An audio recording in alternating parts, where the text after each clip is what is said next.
What if I told you the richest man in all of Rome died with molten gold being poured down his throat? This isn't some myth or a scene from a fantasy novel.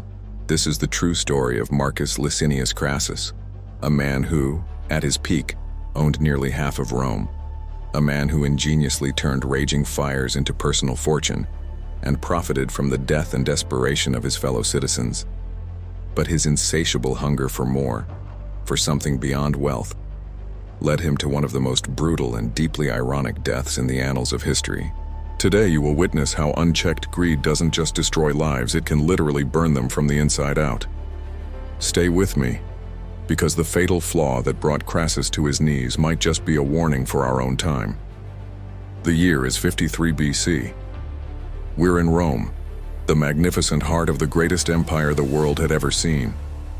But in the shadows of the marble temples and the golden statues, one man held more power than the consuls, all without ever wearing a crown. His name was Marcus Licinius Crassus. He wasn't born into this immense wealth. He clawed his way to the top, and the method he used to build his fortune was nothing short of terrifying. Imagine this: a building in Rome catches fire. Panic ensues. Flames devour wood and stone. As the desperate owner watches their life turn to ash, a figure emerges from the smoke. It's Crassus, but he's not here to help. Not yet. He arrives with his own private fire brigade, the first of its kind in Rome. Sounds heroic, right? Far from it. He'd approach the frantic property owner, watch the fire rage for a moment, and then make his offer. An offer they couldn't refuse. "Sell me your property right now for a fraction of its worth," he'd propose, "or stand here and watch it burn to the ground." Cornered, heartbroken, and with no other choice, most would sell for pennies on the dollar. Only then would Crassus command his brigade to extinguish the flames. He would then rebuild on the scorched land, sell the new property for an enormous profit, and wait for the next fire. This was his business model: profit from panic, build wealth from ruin, and it worked beyond his wildest dreams. He became so astronomically rich that historians estimate his personal fortune was equal to the entire annual revenue of the Roman Republic itself. He owned vast tracts of land, silver mines, and thousands of slaves. His wealth was the engine of the city. But for a man like Crassus, money was never going to be enough. He had the gold, he had the power, he had immense influence, lending vast sums of money to rising politicians like a young Julius Caesar, effectively owning their loyalty. He controlled senators and pulled the strings of Roman politics from behind the curtain. Yet there was one thing he desperately craved that all his gold couldn't buy: glory. True, undeniable, military glory. His great rivals, Pompey the Great and Julius Caesar, were celebrated military heroes. They had conquered lands, led triumphant parades through the streets of Rome, and had their names etched into legend. Their statues stood as testaments to their valor. And Crassus? In the eyes of the public, he was just Crassus the rich guy, a banker, a landlord. And this perception, this lack of respect, gnawed at him. It ate him alive from the inside. So at the age of 60, an age when most Roman generals were retiring to their villas, Crassus made a fateful decision that would seal his doom. He would assemble a massive army and march east. He would do what no Roman had done before: conquer the mysterious and wealthy Parthian Empire in the lands of modern-day Iran. He wasn't just seeking more wealth, he was seeking immortality. He would conquer, he would triumph, he would prove to everyone that he was more than just his money. He would become a legend. But what awaited him in the vast, unforgiving deserts of the East wasn't glory, it was hell. Crassus gathered an army of nearly 40,000 Roman soldiers, 7 legions of the most disciplined, battle-hardened infantry in the world. On paper, they were an unstoppable force, or so he thought. He fatally underestimated his enemy. The Parthians didn't fight like the Gauls or the Greeks that the Romans were used to. Their army was built on speed and distance. They employed lightning-fast horse cavalry and deadly mounted archers who could shower their enemies with arrows while galloping at full speed. They perfected the hit-and-run tactic, refusing to engage in the close-quarters combat where the Roman legions excelled. And they knew a fundamental truth that Crassus, blinded by arrogance, had forgotten. Gold doesn't win wars. Strategy does. The Roman army, led by an aging, inexperienced general, marched deep into the desert. Their heavy armor became a curse under the blistering sun. Supplies dwindled. There was no water, no shade, no escape. The landscape itself became an enemy. And then the Parthians appeared, not as a single battle line, but as a swirling storm of horsemen on the horizon. Then came the arrows, a relentless, piercing rain of death from every direction. The famous Roman shields couldn't hold.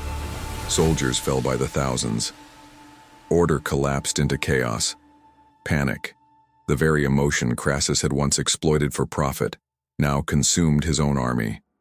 Blood soaked the pale desert sand.